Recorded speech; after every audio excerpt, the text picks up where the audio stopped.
Ese es el primer tema. Aquí se puede dar inclusive por el juez de oficio, pues obviamente un estudio de trabajo social para determinar si en realidad los hijos requieren la cantidad de pensión alimenticia que piden, o bien en su caso, pues si lo que dice el señor es que están pidiendo en exceso, ¿no? Entonces, también sirven para demostrar la capacidad económica de quien va a pagar la pensión alimenticia. Obviamente, pues a ese análisis de trabajo social tiene que contemplar cuando menos un año anterior, o bueno, la ley dice que son 2 años, pero el estudio de trabajo social generalmente contempla un año anterior a la presentación de la demanda de el nivel socioeconómico de la familia. Y entonces, en función de eso, pues ya se va a establecer un parámetro de a lo que están acostumbrados los hijos y la esposa, o los hijos y el esposo, y en función de ello se tiene que fijar el pago de la pensión alimenticia. Créanme de verdad que este es uno de los temas más difíciles, más duros, porque incluso, a ver, hay casos en los cuales aún fijándose en la pensión alimenticia, los papás se esconden. Tengo por ahí un asunto, que el papá incluso se fue a Canadá con tal, renunció aquí en México a una muy buena empresa con un salario pues muy bueno, pero sin embargo prefirió irse del país a Canadá, sabiendo que Canadá tiene un tratado con México de datos de confidencialidad y donde no puede proporcionar información de ninguna naturaleza relativa a las personas que están en Canadá, ciudadanos o personas que tienen residencia allá.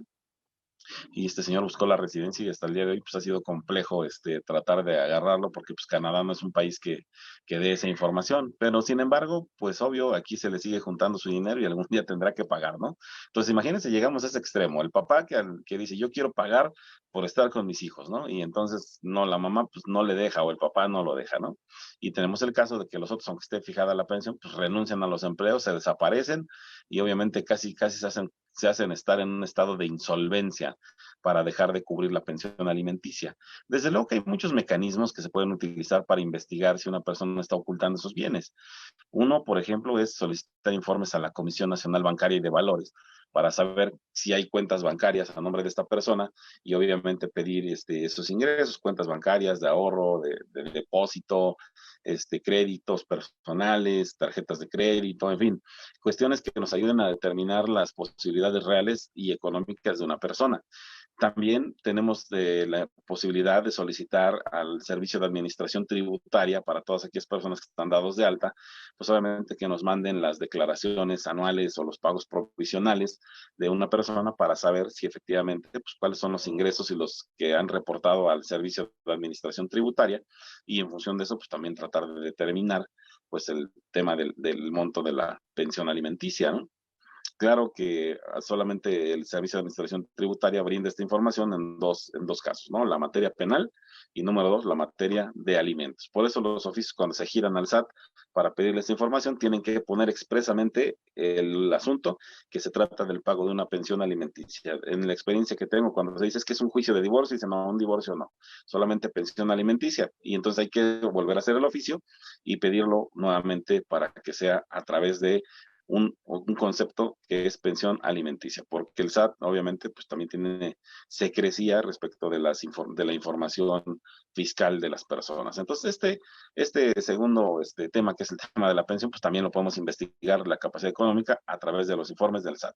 ¿Dónde más podemos investigar? Pues obviamente en el Seguro Social, podemos investigar también en el ISSSTE, si es un trabajador al servicio del Estado, si alguien trabaja para ellos, y obviamente pues mandar el número de seguridad social de estas personas para que nos informen, ¿no? En el caso de los militares, pues pedir un informe al ISFAM, al Instituto de Seguridad Social de las Fuerzas Armadas, y obviamente también nos darán información de cuáles son los haberes que tienen los militares o marinos o la gente de la Fuerza Aérea, pues para conocer esa capacidad económica, ¿no? Obviamente también pues se le piden informes a las empresas donde hay personas que trabajan para saber cuánto es lo que ganan, prestaciones ordinarias, extraordinarias, y obvio todo eso ayuda junto con la prueba de trabajo social para saber las necesidades reales de los hijos y de la esposa o esposo, y en todo caso también conocer las posibilidades económicas de la otra persona. Este es un tema interesante y pues obviamente está sujeto a debate dentro del juicio. Otro tema muy importante y que también es verdaderamente trascendente es el tema relativo a pues al régimen de las visitas. La regla general en los tribunales es que la guardia y custodia pues se la dan a la mamá y sobre todo si los niños son menores de 12 años. Ya hay criterios de la Corte que ese favor que le da la ley a la mujer para tener a los hijos, pues es discriminatorio. Entonces, ahora cualquiera de los dos cónyuges tiene la posibilidad de solicitar tener consigo a sus hijos en el tema de guardia y custodia y obviamente establecer un régimen de visitas para el otro cónyuge que no tiene la guardia y custodia. Esto se vuelve un tema interesante. Digo, hay ocasiones que los hijos están muy apegados al papá y obviamente pues quieren estar con el papá a pesar de que la mamá pues no es ningún peligro, no es ningún riesgo ni mucho menos. Hay otras ocasiones que pues quieren estar con la mamá a pesar de que el papá pues no es un peligro. Yo siempre he sostenido en los últimos 20 años de ejercicio profesional que la naturaleza siempre lleva a que los hijos busquen más de la mamá, o sea, en un 90%, ¿no? En un 90%, en un 5% buscan al papá y el otro 5%, pues los hijos pues toman decisiones ya muy independientes y buscan a lo mejor hasta algún otro familiar. Pero en realidad la mayoría de los casos que se han llevado, la mamá es quien se hace cargo de la guardia y custodia. Entonces los jueces pues tienen pues como una credibilidad a prueba de todo de la buena maternidad. Y eso ponerlo en tela de juicio pues hay que demostrarlo, ¿no? Apenas el día de hoy me informaron de un asunto allá en la ciudad de Querétaro que hemos perseguido durante bastante tiempo y ahora demandaron a nuestra representada, la guardia y custodia, en un juicio sumario que es allá en Querétaro, un juicio muy específico, muy especial. Y el señor decía que pues obviamente la señora era un peligro, ¿no? Y cuando tú afirmas que la mamá es un peligro, pues tienes que demostrar por qué es un peligro, ¿no? Y entonces, para nosotros es bueno porque si a ojos del juez esta persona no demuestra que la señora es un peligro, pues la guardia y custodia la tenemos garantizada. O sea, no porque la demandes quiere decir que la vas a ganar y no porque digas que la mamá o el papá es un peligro, van a ser un peligro de inmediato. No, no, el dicho de una persona no genera un peligro. Aquí hay un concepto más grande que se llama interés superior del menor. Ese concepto más grande, protector de los hijos, es un concepto que pocas veces se entiende bien por parte de las personas y por parte de los abogados. Los abogados son muy dados o somos muy dados a manifestar es que la otra persona es esto, es que la otra persona es el otro, es un alcohólico, es un borracho, la señora es muy floja, la señora no atiende, la señora pone en peligro, no cuida, pero no se detienen a entender que el juez no va a resolver porque tú descalifiques al contrario. O sea, no va a resolver porque tú digas que la contraparte es la peor persona del mundo. El juez va a resolver atendiendo a quién de los dos incluso es el menos malo de los padres. O sea, esa parte no se ha entendido bien y únicamente se piensa que a través de la calumnia se le va a dar la razón y eso no funciona en ese sentido. Hay que entender que cuando uno tiene elementos de prueba para acreditar lo que se va a decir, pues hay que ponerlo en papel. Pero si no lo vas a poder demostrar, pues es obvio que ese asunto no va a prosperar, es obvio que ese asunto no se va a generar. En el caso que les comento de Querétaro, resulta que el juez le dijo, ok, sí te doy la guardia y custodia, pero que hasta que la señora me conteste. Pero no solamente hasta que me conteste, sino además hasta que se me demuestre plenamente que la señora constituye un peligro para el menor, porque además el menor tiene 4 años. Entonces, obviamente, pues, no es fácil acreditarlo en ese sentido, y menos en el estado de Querétaro, que es un estado muy conservador en ese tema, ¿no? Es un estado muy, muy conservador que sigue utilizando las viejas fórmulas. Tal vez en la Ciudad de México están más abiertos a este tema, tal vez en el Estado de México están más abiertos a este tema, a entender que la buena maternidad pues tampoco es así como en automático, ¿no? O sea, si se cuestiona y hay pruebas, pues los jueces desde luego van a fallar en favor del papá, ¿no? O si se cuestiona al papá y el papá pues es una buena persona, pues van a fallar en favor del papá, pero todo tiene que estar desde luego sujeto a una prueba y esa prueba pues tiene que ser una prueba contundente. Puede ser que el señor o la señora sean alcohólicos, o sea, sí, eso sí pues es una enfermedad, pero si su alcoholismo no pone en peligro la estabilidad emocional, no pone en peligro la salud, la educación, el cuidado de los hijos, pues puede emborracharse si quiere todos los días, ¿no? Porque eso no va a tener ningún problema. En el caso de la mamá y en el caso del papá, si es que el papá fuera el alcohólico, pues tampoco va a poner en peligro porque a lo mejor el señor le gusta tomar de noche y los hijos ni siquiera lo ven porque muchas veces es que es un mal ejemplo, ¿no? Un alcohólico es un mal ejemplo, ¿no? pues también es un mal ejemplo un jugador, ¿no? También es un mal ejemplo alguien que dice groserías enfrente de los niños y que se comporta de manera violenta, pues también ese es un mal ejemplo, ¿no? También una persona impuntual es un mal ejemplo y no por eso es un mal padre, ¿no? Es obvio, amigos, que aquí en materia legal, para determinar la guardia y custodia, el régimen y el régimen de visitas, tiene que estar debidamente acreditado. Los jueces ahora se apoyan en la Ciudad de México se apoyan precisamente del sistema DIF, Sistema de Desarrollo Integral para la Familia, a través de una figura de una persona que se llama representante del menor. Este representante del menor tiene la función de intervenir con el juez y la presencia de los niños. El interés superior del menor exige que los niños sean escuchados previamente a que el juez tome una decisión. Entonces, obviamente, al estar obligado el juez a tomar en consideración la opinión de los menores, porque además este es un derecho que deriva de la Convención Internacional sobre los Derechos de los Niños, es obvio que esta convención, y es obvio que la ley protege desde luego la opinión del menor. No quiere decir que sea contundente, pero sí quiere decir que es un elemento muy fuerte para determinar si efectivamente o no el papá o la mamá está apto para estar con el niño. Es una plática que se realiza, es una comparecencia que se hace ante el juez y en el Estado de México también se hace ante el juez, nada más que acá en el Estado de México quien representa al menor es el Ministerio Público y son ministerios públicos capacitados, pero en la Ciudad de México llevan un pasito adelante en ese tema. La plática con los niños se hace en muchos juzgados he visto que incluso tienen un área como de juegos, ¿no? Si el niño es muy pequeñito, se hace en el área de juegos, se hace a través de una serie de preguntas, se hace a través de una serie de juegos para que se involucre al menor y obviamente se pueda sacar una opinión.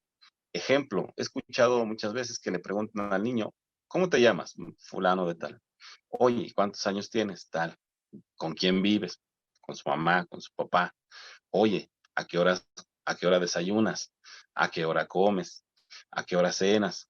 ¿Quién te da de comer? ¿Cómo te da de comer? ¿Qué te gusta comer? ¿Te gusta jugar? Sí, vas a la escuela y empiezan a hacer un rol de pregunta y respuesta sin que al niño se entere que está en el banquillo. Muchos de mis clientes, cuando les digo, oye, vamos a presentar al menor ante el juez, piensan que lo van a sentar en un banquito ahí como en las telenovelas, les digo yo muchas veces, no ven ahí y al niño sufriendo y que le van a quitar al niño y el niño lo van a sacar a rastras. No, eso no existe. En materia familiar no existe ese tipo de situaciones que estresan tanto al papá o a la mamá. Es una plática, sí, desde luego, con los menores, pero es una plática dirigida precisamente a saber qué tanto los niños se sienten a gusto con uno de los padres o qué tanto se sienten a gusto con ambos. Yo les decía hace un momento que puede haber una guardia y custodia compartida, y ahí en una guardia y custodia compartida, pues no hay un régimen de visitas, ¿no? No hay pensión alimenticia porque ambos padres hacen cargo de las obligaciones. Pero, sin embargo, cuando no está este caso, pues esa plática con el menor es bastante buena. Esa plática, pues obviamente le va a dar al juez elementos para entender con quién de los dos padres, pues este niño se va a sentir más confortado, más protegido, mejor cuidado, y obviamente esa seguridad que se le da al menor, pues es la protección del interés superior del menor. Esa protección del interés superior del menor es un concepto indeterminado. ¿Por qué es un concepto indeterminado? Porque no es igual en todos los casos. El juez tiene que ser muy proactivo en este tema, o la juez tiene que ser muy proactivos para entender la realidad particular de un menor, para entender dónde el menor puede estar mejor. Y no quiere decir que porque esté con la mamá, por eso ya no va a ver al papá. Al contrario, si no está con el papá, pues este tiene derecho a visitarlo, tiene derecho a convivir con él, tiene derecho a platicar con él, tiene derecho a irse a quedar a la casa que tiene el papá o en el nuevo lugar donde va a vivir, porque acuérdense también que no solamente el niño es papá y mamá esa familia, sino también están los abuelos, también están los tíos, también están los primos, esa familia extendida que desde luego pues también tiene el menor derecho a convivir con ellos. Aquí hay que entender algo. Y el concepto del interés superior del menor establece que no es el derecho de los padres a un régimen de visitas, es el derecho de los menores a convivir con ambos padres. Es un derecho del menor. La fuente del derecho es del menor hacia el padre, no del padre hacia el hijo. Hay que tener mucho, mucho en consideración esto. El tema de la pensión alimenticia es exactamente lo mismo, es la protección del menor y parece que considerar todos los aspectos de la vida del menor. Y eso es un concepto indeterminado, el concepto del interés superior de los menores. Y ahora bien, una vez que se han puesto de acuerdo posiblemente en este tema y si no se ponen de acuerdo, el juez decide a través de esa plática que tiene con los menores. A través de esta plática, pues el juez va a tener los elementos para decir cuándo, cómo y dónde, pues obviamente se tiene que dar el régimen de visitas. Puede ser un régimen interesante como el de ayer que planteábamos, donde el menor tiene 2 años y meses, entonces el menor a veces se quiere quedar a dormir con el papá, a veces no. Establecimos un periodo de adaptación de estos 2 años y 3 o 4 meses que tiene el niño hasta los 3 años, donde el menor cada 15 días que va a su papá, a lo mejor un fin de semana de esos que se vaya, pues se quede con el papá, y a lo mejor el siguiente no, y el siguiente sí, y entonces irán viendo cómo es la dinámica de adaptación del menor. Si a los 3 años ya el menor se puede quedar con su papá, pues entonces ya que se quedará continuamente, ¿no? Establecemos un régimen de visitas de sábado y domingo únicamente, pero dijimos que a los 3 años también, que sea el régimen de viernes por la tarde al domingo por la noche. Y después de los 5 o 6 años, un régimen de visitas donde el papá se lo lleve viernes, lo pasa a recoger a la escuela y lo reintegra a su colegio el próximo lunes. Entonces sería viernes, sábado, domingo y el lunes regresar al menor. Entonces, esto de fijar un régimen de convivencias, pues también puede ser muy variado y puedes dejarlo de la manera en que tú quieras, siempre y cuando se respete desde luego pues al menor, su descanso, su educación, sus actividades cotidianas. Esta parte es muy, muy importante. Por eso les digo que el derecho de las convivencias del régimen de visitas no es del padre un derecho, es un derecho de los hijos. Incluso los menores, he visto muchos asuntos donde los menores se niegan a convivir con el papá y entonces la convivencia, pues obviamente no se tiene que hacer como se hace comúnmente, que lo pasan a recoger a algún lugar, sino que se tiene que hacer en un centro de convivencia, en los famosos SECONFAM, los centros de convivencia familiar. Incluso cuando hay peligro también para los menores porque uno de los padres es violento o ejerció actos de violencia en contra de ellos, esas convivencias, perdón, tienen que ser debidamente supervisadas, deben ser supervisadas por el personal de los SECOFAM. El SECOFAM puede servir como un punto de entrega, recepción del menor para ver que lo entreguen a tiempo y que lo recojan a tiempo, y también puede ser como un lugar donde haya un psicólogo que esté viendo cuál es el desempeño del menor, esté evaluando y rinda un informe mensualmente de las visitas que se dieron. Ese informe lo manda el juez y el juez en función de ello pueda también tomar una decisión de cambiar o no ese régimen de visitas. También me ha tocado ver casos donde pues, es muy difícil la situación y hay años en los que un papá o una mamá no pueden convivir con sus hijos, ¿no? Hemos llevado unos asuntos que han sido muy, muy difíciles, muy desgastantes, a veces del lado de la señora porque el niño no quiere, a veces del lado del señor porque al señor no lo dejan ver a sus hijos porque pues desde luego hay resistencia de la otra de la parte, o incluso los menores pues a veces ya tienen el tema de que pues ya hay un sentimiento incluso de odio en contra del papá o de la mamá y pues los niños no lo quieren ver, ¿no? Entonces ahí ya está el centro de convivencias, pero no los pueden obligar. Si también el centro de convivencias dice, sabes que el menor no quiere, ya se hizo tratamiento, ya se buscó un sistema de adaptación y el menor no quiere, tampoco se le puede obligar. Eso, bueno, pues desde luego, pues es una decisión que toma el menor y sobre esa decisión, pues el juez no puede pasar. Ahora, tomemos en consideración también las edades de los niños. Si es un niño muy pequeño, pues lo obvio y lo oportuno pues, es que se vaya y se visita el menor en la casa donde está, se juegue con él y se retire quien lo visita. Si es un niño de 3 años en adelante, pues a lo mejor es un niño que ya es un poquito más independiente y ya puede irse al lugar donde esté con el papá, ¿no? Pero también considerar las necesidades del niño. De un niño de 6 a 12 años, pues ya es un niño que pues, sí puede ir a quedarse a otro lugar, pero sin embargo tiene que adaptarse o tiene que tener un periodo de adaptación. Y los jovencitos de los 13 años y hasta antes de los 18 años, pues desde luego pues ellos ya toman la decisión de ver o no ver a la persona, ¿no? De quedarse o no quedarse, de ir un rato y regresarse a su domicilio, pues ellos ya tienen una capacidad, desde luego, de decisión muchísimo más desarrollada y ya no se les puede obligar, ¿no? Y a veces hay personas que ya son mayores de edad y se les da pensión alimenticia y deciden no volver a ver a su papá o a su mamá, ¿eh? Y eso, pues, desde luego, para muchos papás, pues, es difícil. Nos han tocado muchos casos en los que, pues, nada más van por la pensión alimenticia y ya acaban su carrera y adiós, y nunca vuelven a ver al papá o a la mamá, pero bueno, pues eso ya es una decisión personal, porque ahí ya son personas adultas, ya son mayores de edad y ya no se puede hacer absolutamente nada. Hay gente que me ha preguntado, oiga, mi hijo tiene más de 18 años, pero no me ve. Ah, ok, pues no, no, si no quiere, pues no lo va a ver, ¿no? Lo que sí es que sí tiene que haber una cuestión de respeto. Yo siempre les he dicho, ¿se ha portado bien su hijo con usted? No, sí. No se ha portado bien, no, es ingrato, es grosero, me dice cosas, me insulta, dice que yo le causé un problema con la mamá. Ah, ok. Hemos buscado también la reducción o cancelación de la pensión alimenticia cuando hay ingratitud. Hemos también pedido la disminución o cancelación de pensiones alimenticias para personas de 18 a 25 años, pues porque no van regulares en sus centros escolares y pues obviamente nada más van a perder el tiempo y entonces también no es correcto que un padre o una madre esté pagando una pensión alimenticia a un hijo que no está dando los resultados óptimos en el desempeño de sus actividades académicas. Entonces eso también se puede hacer y también se le puede quitar una pensión alimenticia. Entonces, en estos temas les repito, de pensión alimenticia y guarda y custodia, pues son íntimamente ligados, pero no perdamos de vista ese concepto del interés superior del menor, que se denomina obligaciones de crianza. Las obligaciones de crianza son compartidas para papá y mamá. ¿Qué son las obligaciones de crianza? Darle de comer al niño, educarlo, darle reglas, darle disciplina, llevarlo a la escuela, apoyarlo psicológicamente, apoyarlo físicamente. Entonces, esas obligaciones de crianza tienen que ver con todas las actividades que realizan los niños.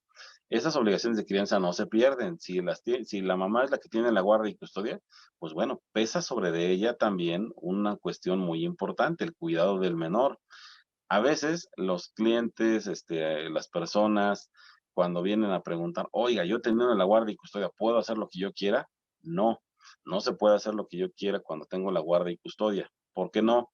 Porque no tengo la patria potestad total. Es decir, la guardia y custodia solamente es la obligación que tiene un padre de salvaguardar la integridad Ujú. de un menor, pero no quiere decir que por ello tenga derecho a decidir absolutamente todo de manera unilateral.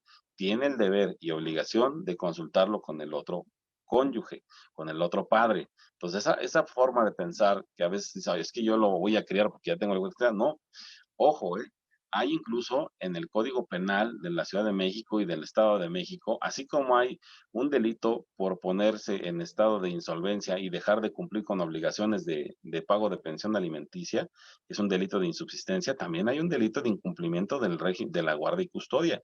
Si un niño se llegase a accidentar o tenga o esté mal cuidado, mal atendido, también se puede cometer un ilícito por parte de la persona que lo tenga, sea el papá o sea la mamá.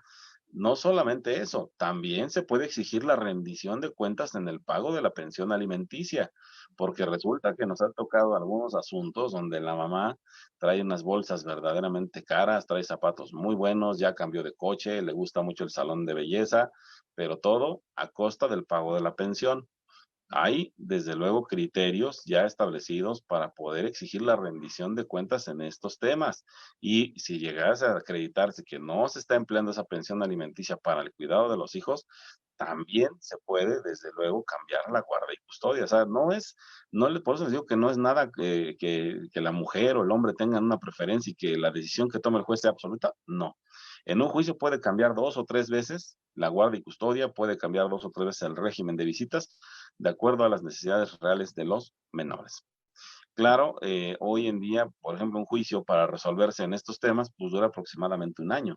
Si tu divorcio te duró 3 semanas, un mes o 2 meses, pues ahí traes atrás un tema de pleito que te vas a aventar de mínimo un añito hasta 3 años en resolverlo. O sea, tampoco es tan rápido, tampoco es tan sencillo, porque todo lo que se diga, les repito, se tiene que demostrar.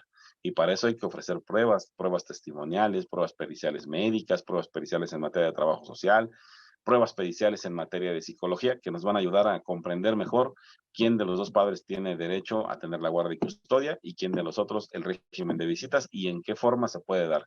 Si es un régimen de visita pleno, abierto, sin ningún problema, o si puede ser un régimen de visita supervisado en el SECOFAM, en Centros de Convivencia Familiar. Y esto, pues desde luego, pues va a tener sus particularidades. ¿Queda claro?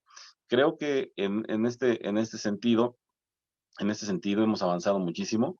Los tribunales tienen un sistema bueno de hacerle comprender a los padres que realmente ambos tienen que trabajar hacia el mismo lugar en la cuestión de los hijos, que verdaderamente hay padres que no se soportan, no se pueden ni siquiera ver, pues eso también es normal. O sea, eso es normal, es parte de la relación de pareja de dos personas. Pero en el tema de los hijos no pueden ninguno de los dos pasar sobre la voluntad del otro. No puede ninguno de los dos decir que va a tomar decisiones unilaterales, de ninguna manera. Y si ambos padres no logran ponerse de acuerdo, para eso está el juez y para eso está el tribunal. Ahí está también el Ministerio Público, ¿eh? Me ha tocado ver, de verdad, buenos ministerios públicos haciendo una intervención en favor de los hijos, cuando los padres no logran ponerse de acuerdo. Tuve un asunto que recuerdo muchísimo este asunto porque los papás estaban completamente enfrascados en un pleito, difícil, duro, reprochándose mutuamente. Y me acuerdo mucho, este juez ya se jubiló, estaba en el Estado de México, era el juzgado segundo familiar. Recuerdo mucho que el licenciado nos mandó traer a los dos abogados, dijo, licenciados, necesitamos poner orden en esto. Yo sé que a ustedes les pagan, yo sé que ustedes están peleando lo que su cliente piden, pero en este momento les pido que me ayuden por favor a solucionar el problema. Pasen a los señores. Entonces pasó el juez y les ha metido una verdadera reprimenda al papá y a la mamá, que de verdad, nunca había visto en ese plan a un juez. Conocí después de su estilo, de ese estilo que era un estilo común, ya se jubiló. Ahora lo he visto en la Ciudad de México como conciliador y como mediador, allá él se certificó para eso, pero sin embargo pasó a los dos y de plano, señora, usted no se me hace la mamá más cuidadosa por esto y por esto. Hay evidencia en esta prueba, en esta. La prueba de trabajo social dijo que cuando llegó a su casa no estaba verdaderamente limpia, entonces no me diga que usted se la pasa al pendiente 100% de los niños. Hay fotografías donde usted sale en el Facebook ahí, tomando la copa, la cerveza con las amigas, y eso no habla de una mamá negada, en fin. Digo, a lo mejor el juez utilizó ese argumento, pues desde luego, porque pues ambos abogados lo utilizamos en algún sentido, pero valió la pena, porque al señor le dijeron lo mismo, usted, primero, yo lo veo que viene a un juzgado, no viene usted vestido apropiadamente. Y eso es una falta de respeto, porque usted viene a solucionar algo muy importante, que es lo relativo a su familia, es lo relativo a sus hijos. Número dos, aquí veo que los papás están allá afuera, entonces quiere decir que usted no se hace responsable de sus obligaciones y usted es el obligado, no su papá, no su mamá. Y allá los papás, tanto de uno y otro, están ahí peleándose cuando no hay necesidad de eso porque ustedes tienen la culpa. Y es más, usted me da mucha desconfianza, señor. Yo no le dejaría a un niño a su cuidado porque usted no es una persona responsable. Entonces los puso terriblemente, como dicen, regados y barridos. Digo, derivado de eso, el asunto se desató. Y ambos padres se pusieron de acuerdo y ambos padres se pusieron las pilas. ¿Por qué? Porque les dijo el juez, si ahorita no se arreglan y no tienen un convenio correcto, en este momento yo mando a los niños al DIF. ¿Por qué? Porque tengo elementos para acreditar que ni la mamá ni el papá son las mejores personas para cuidar a sus niños. Y como juez, yo tengo esa potestad para salvaguardar la integridad de esos dos menores. Así que o se arreglan ahorita o en este momento se van los niños al DIF. Y mandó llamar a la procuradora de la defensa de los menores para que estuviera presente en caso de que no se pusieran de acuerdo. Y si no se ponían de acuerdo en ese momento, le hacía la entrega de la custodia temporal de los menores y los trasladaban al DIF, porque ahí estaban los menores también para la plática. Entonces, desde luego que a veces el juzgado tiene que tomar esa determinación, tiene que tomar esa decisión que los padres no quieren tomar y se piensa a veces que el juzgado es el lugar donde se van a ir a hacer los reproches que no se pudieron hacer y los problemas que no pudieron resolver en su casa cuando eran esposos. Entonces, este tema también es muy importante, desde luego tomarlo en consideración, ya que les repito, a pesar de que el divorcio sea rapidísimo, pues la secuela de ese divorcio, pues es este juicio que se va a llevar a cabo para determinar la pensión, que se va a llevar a cabo para determinar la guarda y custodia, y se va a llevar a cabo para determinar el régimen de las convivencias con los menores.